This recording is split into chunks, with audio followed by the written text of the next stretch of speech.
for me, that's where the Guilty Pleasures was. Is a game that you feel like you wouldn't want your friends to see you playing. I don't know. Does anyone else have a game they wouldn't want their friends to see them playing? Let's just make a quick. In terms of the.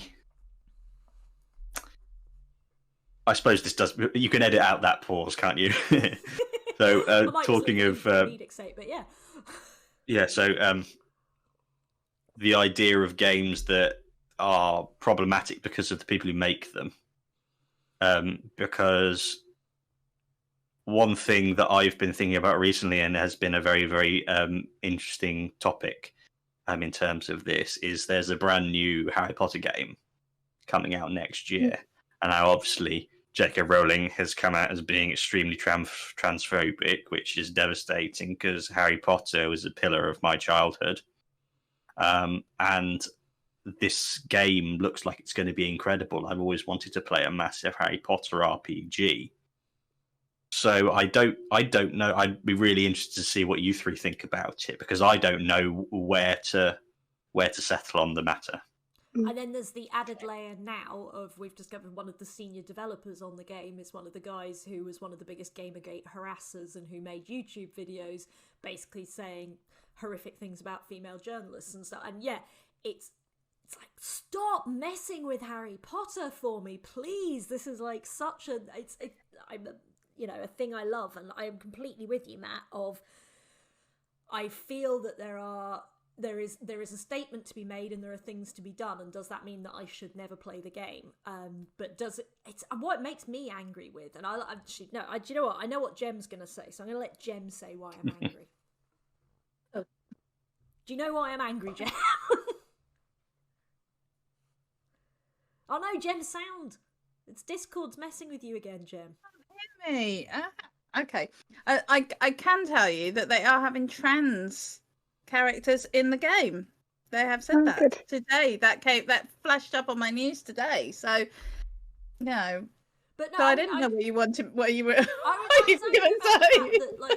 that these huge corporations, and I was angry about this when we go back to when they made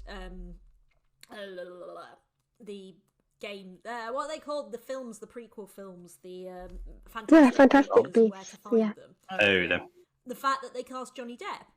And the fact that Warner Brothers went, and everyone was like, but hang on, and I believe I can say this now because, somebody won a court case saying that it wasn't libelous to say that Johnny Depp may have abused his ex-wife, Amber Heard. Yeah. And it's, but yet a huge corporation went, all the actors in the world, let's choose that person. And it's the same reason I'm angry with that gaming company, is that they've gone, all the games developers in the world, let's choose somebody who is one of the prominent voices in Gamergate. It's like, you don't need to. Like, there's better options out there. Anyway, sorry, anger. Alex, you were going to say something there. I'm in a very similar boat to, I think, most people, Matt particularly. Harry Potter's a massive part of my childhood, and I really want to play this game. But, yeah, does that mean, am I going to be able to put aside my feelings about what we're talking about with the developer, and obviously J.K. Rowling's views on certain things? Am I going to be able to put those aside and be able to enjoy the game? I hope that I can, because it is a massive part of my life, but also it does, in a sense, tarnish it in a way. But hopefully we can look at it objectively, because I think I raised in the WhatsApp chat that it's not just that one person that's working on the game, it's a whole bunch of other people who have a whole bunch of other life experiences, and hopefully, but in buying the game we can support them and their views. And there's also, sorry, carry on. No, that's all. You go. There's also the conversation around the difference between the artist and the art. Yes. Because I guarantee that there are well, you look back through the last 100 years, for example, all the art that's been produced. I guarantee that a huge portion of it was made by horrifying racists and misogynistic monsters. You know how Harvey Weinstein and his behavior and how that permeates the entire industry.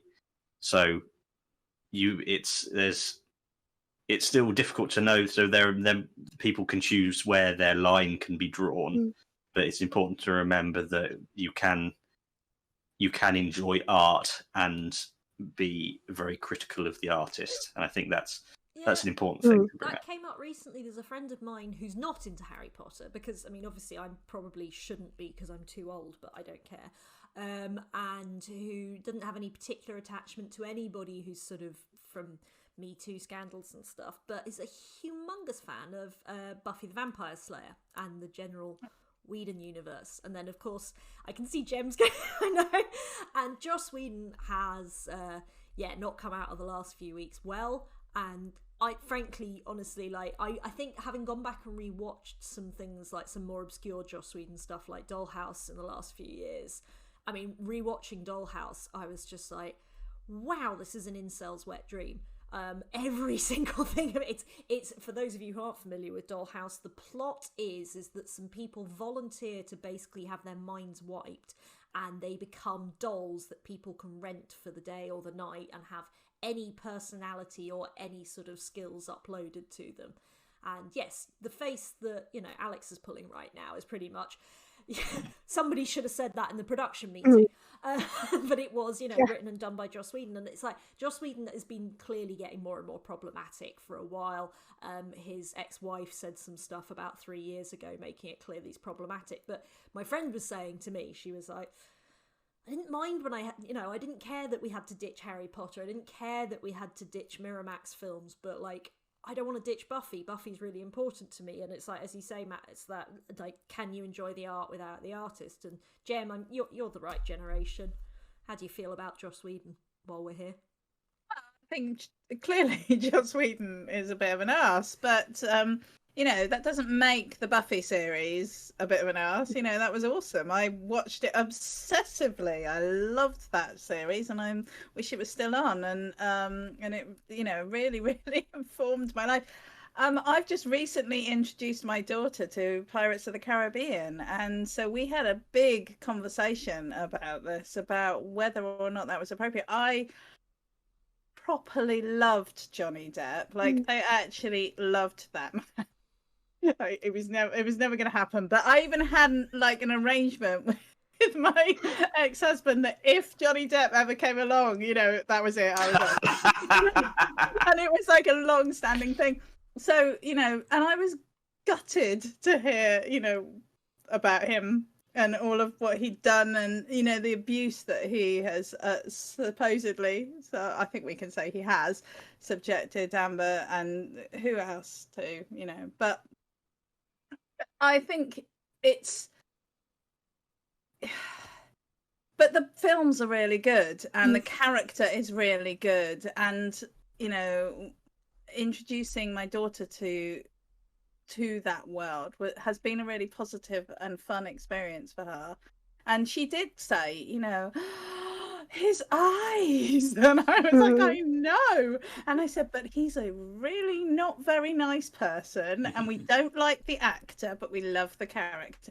But actually what it did was it opened up the opportunity to have that conversation with her about that, you know, there are plenty of people out there who look lovely and act nice but are not, and that, you know, people are not necessarily what they seem, and men with power can often abuse it, and you know, and I'm sorry to say often, but the evidence does point to often. So, you know, I think you can take these situations and these scenarios and you can say, you know, Buffy was an awesome series, and maybe just got above himself. Maybe he thought he was better than he was. Maybe he thought that because he did this amazing feminist series that let him behave the way he did.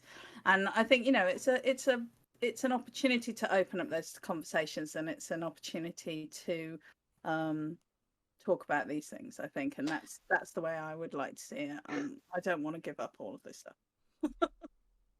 I hate that thing of the phenomenon of people like Joss Whedon and especially Zack Snyder. I hate Zack Snyder, who they believe that they are the thin end of the wedge in making powerful, strong women, and that they think they're the best at it because they're told they're the best at it by their bubble of people. And in fact, what Zack Snyder does all the time, except with Wonder Woman, is a woman is strong because she was raped and she overcame that rape and now she's strong. And he thinks, oh, I'm the best because his mates tell him he's the best. Well, in the original movie version of Buffy that was before the TV series, so like going back really old here, the way she could tell was when a vampire, and this was done by Joss Whedon and written and produced by him, the way she could tell when a vampire was nearby was because she got menstrual cramps, which I think says a lot. He decided to remove that from the series. Enough didn't work that as well as testing. Anyway, I mean, this is all equally applicable to the game world, because especially because so much of this stuff ends up in the game world from the TV world. I can't tell if Alex was trying to nod at me. I was just trying to say. I want to say, I think we can consume culture and our games in an informed way, and as long as we come to an understanding with ourselves, we shouldn't have a go at other people or pile on other people for watching or playing something that we choose not to play, or we can decide to play it, but we shouldn't feel under pressure from other people not to play it if we want to play it. Is the kind of point that I was trying to make, is that we should respect people's individual decisions, but as long as we're all informed and aware, then that's the most important thing. I don't know if anyone agrees, but no, that's kind of what I was going to say is that I think that is the key thing. There's a difference between people still wanting to watch and play something and giving awards to and praising things. So like when people, it's like, I don't want to see certain TV shows, films, video games in the top 20 of all time video games because of various tainted reasons. But I don't think this means that people have to delete it from their back catalogues or have to no longer have access to it. I just think it's about there are plenty of other things to praise without having to praise people who are problematic. I mean, I just did three, just to bring my own social media into it, but, I did this A to Z of people from LGBT history, and there's a lot of people who are very problematic in LGBT history. I was looking at the letter Q and going, right, who am I? Quentin Crisp, obviously, is the top person who springs to mind, but he's somebody who said he didn't support gay rights and gay marriage, even though he was a gay man, and so I went to the effort of finding some different people whose names began with Q to write about instead of him. And again, it's about that sort of, if you are praising people, holding people up, then you choose the people who aren't problematic. But day to day, enjoy what you like.